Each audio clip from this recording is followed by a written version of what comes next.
Hello, class. Today we'll be talking about the Posey War.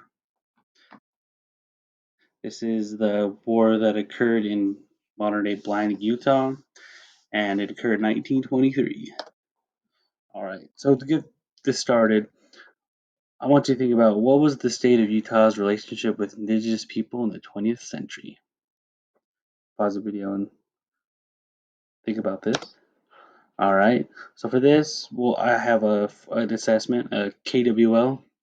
So what you know, what you want to know, and what you learned, and two questions at the end of it. So before this, you can pause it and write what you know about indigenous people in the early 20th century, what you want to know, and then what you learned, including the information on Posey. We'll also be discussing this in class. Get ready for that. All right, so the first people of Utah, San Juan County area, were the Anasazi people, ancestral Puebloans, the Paiute, Ute Mountain Ute, and the Navajo.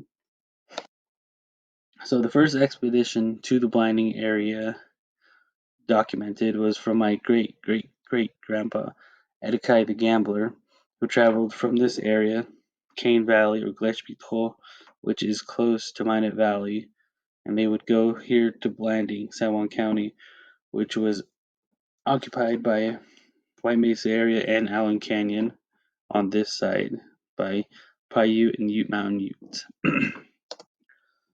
And then, so the settlement of southeastern Utah was by LDS pioneers. So in 1878, LDS Church sent Silas S. Smith and Jens Nielsen, southern Utah, to scout a fertile area north of San Juan River, present-day Montezuma Creek, Utah, in which 1880 they settled Bluff, and then Albert R. Lyman founded the area of White Mesa and Blanding. He pitched his first tent, and there's a school named after him. So after Blanding was settled and Bluff, the Bluff War occurred in 1915 when Sidney Gant, the son of Paiute chief, and it involved Posey, whose Paiute Ute bands fought against Navajo police, Navajo people, and militiamen. And this ended with Posey and Polk surrender. Posey was also half Ute and Paiute. Posey was born 1860 in Navajo Mountain, which they called Land of the Mist. He had a good and bad reputation. He was raised by Utes. He was actually Paiute, and he was adopted. And then Navajo Mountain today is now occupied by Navajo people and some descendants of the Paiutes. So the Ute-Paiute conflict with the Mormon pioneers. So in 1915, Posey was accused of the murder of rangers.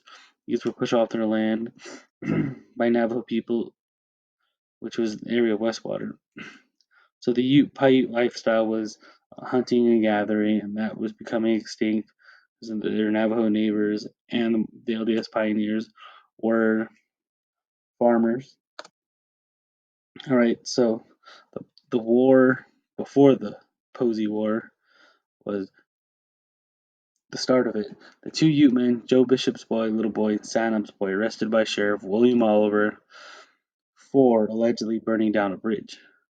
So then Posey helped the two fugitives escape, and then Posey was shot when he was headed down Comb Ridge during the escape, and he held out there in that area. And then the posse and Blanding rounded up the Utes and Paiutes in a stockade in a ransom in exchange for Posey's surrender. And then this occurred in the middle of Blanding in by the then bank, and now it's an ice cream parlor. So here's a picture of Posey's trail, which it goes down Comb Ridge, this area right here, and then there's Posey himself. So he was making his way down this while he did it. And then during this time, it was exaggerated by Salt Lake Tribune, New York Times as the Wild West. They used an old spy plane to look for the area, and they had Ford F-100s, the old cars, as well as horsemen to find Posey. So the stockade in this old photo was right in this area. This right here was a mercantile shop. Now it's Ace Hardware. And right here's the old bank, which is now. The aftermath, Posey's body was found in 1923, and the result, the Ute people were given compensation. And then the last paragraph.